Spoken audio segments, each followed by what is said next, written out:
In the last 48 hours, this conflict has reached a dangerous new threshold. President Trump issued a stark ultimatum to Iran on Saturday night: open the Strait of Hormuz fully within 48 hours, or the United States would hit and obliterate Iranian power plants, starting with the biggest one first. NBC News. Iran did not comply, but in a sudden reversal, Trump announced this morning he was postponing any strikes against Iran's power plants for 5 days, citing what he described as productive conversations with Tehran. NBC News. Markets surged and oil prices dropped on the news, but Iran's response was swift and cold. Tehran said there had been no direct talks and that Trump's move was designed to lower energy prices and, in their words, buy time for his military plans. NBC News. Our correspondent has the very latest. This does not feel like a conflict moving toward resolution. It feels like a war pausing to catch its breath. The Strait of Hormuz has become the defining battleground of this conflict, not on the battlefield, but in the global economy. The narrow sea passage funnels nearly a fifth of the world's oil to market, and it has been effectively closed to tanker traffic since Iran began targeting shipping at the outbreak of the war. Time. The economic toll has been severe.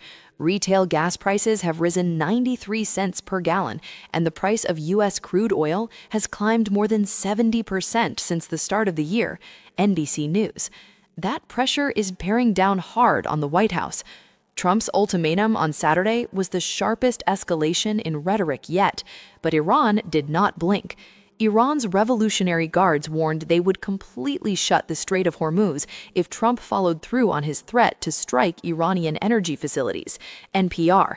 Iran also threatened to target desalination infrastructure and U.S. energy sites across the Gulf region, a warning that would affect millions of civilians far beyond the conflict zone.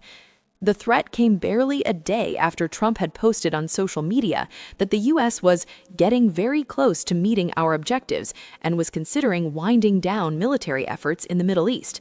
Al Jazeera. A contradiction that has left allies and analysts struggling to read Washington's intentions. On the ground, U.S. military commanders paint a picture of progress. The head of U.S. Central Command said Iran's ability to attack vessels in the strait had been degraded after U.S. jets dropped 5,000-pound bombs on an underground Iranian coastal facility storing anti-ship missiles and mobile launchers. Al Jazeera. But experts warned that military force alone may not be enough.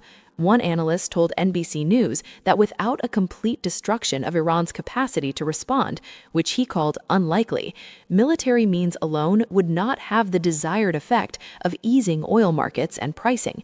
NBC News.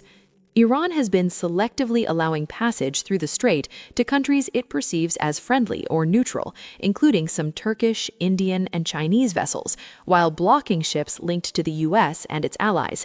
NPR. Trump has postponed the strikes, Iran denies there are any talks, and the strait remains, for the most part, closed. Neither side appears ready for the kind of compromise that leads to peace, only for the kind of pause that buys a little more time.